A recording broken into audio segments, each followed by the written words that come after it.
ये जो टॉपिक है ये है दस्तक सिस्टम, दस्तक प्रथा। 2019 मेंस में 3 मार्क का क्वेश्चन था, लेकिन यहाँ पे हम इसको थोड़ा डिटेल में देखने वाले हैं।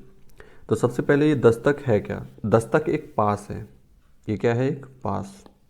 और ये पास कहाँ के लिए है? बंगाल के लिए है। और इसे देता कौन है? ईस्ट इंडिया कंपनी देती है। इस पास से या इस ट्रेड परमिट से जो बिजनेसमैन है उसको ये राइट मिल जाता है कि वो अपना बिजनेस कर सकता है बिना टैक्स दिए।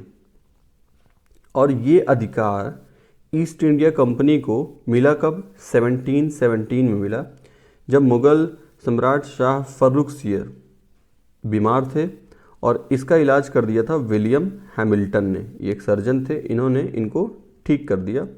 इस वजह से खुश होकर के फर्रुखसियर ने फरमान दिया था और उस फरमान से ईस्ट इंडिया कंपनी को ये पास देने का राइट मिल गया। अब ये जो पास मिला था ये तो था किसके लिए? ब्रिटिशर्स के लिए। तो वो इसको 2 तरीके से यूज़ करते थे। ये खुद के लिए, प्राइवेट बिजनेस के लिए तो इसका यूज़ किया ही करते थे और उससे टैक्स नहीं देना होता था, लेकिन साथ के साथ ये लोग जो इंडियन बिजनेसमैन थे उनको भी बेच दिया करते थे। तो इस तरह से इसका मिसयूज़ होने लगा और इस वजह से जो बाकी की जो इंडियन बिजनेसमैन हैं उनको क्या होने लग गया? लॉस। क्योंकि अगर कुछ लोगों को ये पास मिल जाएगा तो इसकी वजह से जो ऑनेस्ट बिजनेसमैन हैं, जो ईमानदारी से अपना व्यापार करना चाह रहे हैं, उनको हो जाएगा नुकसान। इस वजह से जो बंगाल के नवाब थे, और इससे क्योंकि प्रांत को राजस्व भी, रेवेन्यू कलेक्शन भी कम हो रहा, तो इसलिए जो बंगाल के नवाब थे जैसे सिराजुद्दौला, इन लोगों ने इसका विरोध भी किया। लेकिन प्लासी के युद्ध के बाद ये जो दस्तक प्रथा थी ये और ज़्यादा बढ़ गई। उसके बाद जब मीर जफ़र आया, मीर जफ़र के जाने के बाद जब मीर कासिम आया तो मीर कासिम ने इसका काफ़ी विरोध किया, लेकिन कंपनी ने इस पर कोई ध्यान नहीं दिया। तो मीर कासिम ने फाइनली फिर इसका सॉल्यूशन इस तरह से निकाला कि जब कुछ लोगों को टैक्स नहीं देना पड़ रहा है तो बाकी लोगों को नुकसान क्यों हो, एक काम करते हैं, सबको ही टैक्स क्या कर देते हैं? फ्री कर देते हैं। तो उसने हर तरह के लोगों को टैक्स से उनको फ्री कर दिया, बिजनेसमैन को।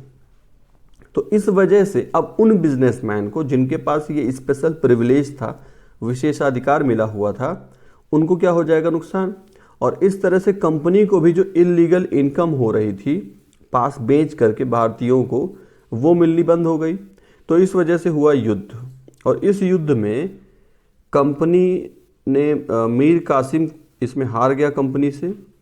और उसके बाद फिर जब रॉबर्ट क्लाइव का ज़माना आया था तो उन्होंने इसको ख़त्म करने की कोशिश की थी, और फिर वॉरेन हेस्टिंग के टाइम पे भी इसको ख़त्म करने का कोशिश किया गया, लेकिन फाइनली जो ये सिस्टम था ये ख़त्म हुआ था कॉर्नवालिस के टाइम पे। तो अपने को इस दस्तक प्रथा में क्या क्या बातें जाननी चाहिए कि ये कब से शुरू हुई, कहाँ की बात है? ये बंगाल की बात है। और कब से शुरू हुई? 1717 से। फर्रुखसियर के फरमान के बाद उनका इलाज कर दिया था विलियम हैमिल्टन ने, तो ईस्ट इंडिया कंपनी को ये अधिकार मिल गया था, लेकिन ये अधिकार उनके स्वयं के लिए था। लेकिन उन्होंने भारतीयों को ये पास बेचने शुरू कर दिए। इसकी वजह से बाकी जो व्यापारी थे ईमानदार, उनको नुकसान हुआ, और साथ ही साथ जो प्रांत है उसके राजस्व में भी कमी आई। इस वजह से बहुत सारे नवाबों ने लगभग सभी नवाबों ने इसका विरोध किया, जैसे सिराजुद्दौला, मीर जफ़र, मीर कासिम के साथ इस वजह से युद्ध भी हुआ था।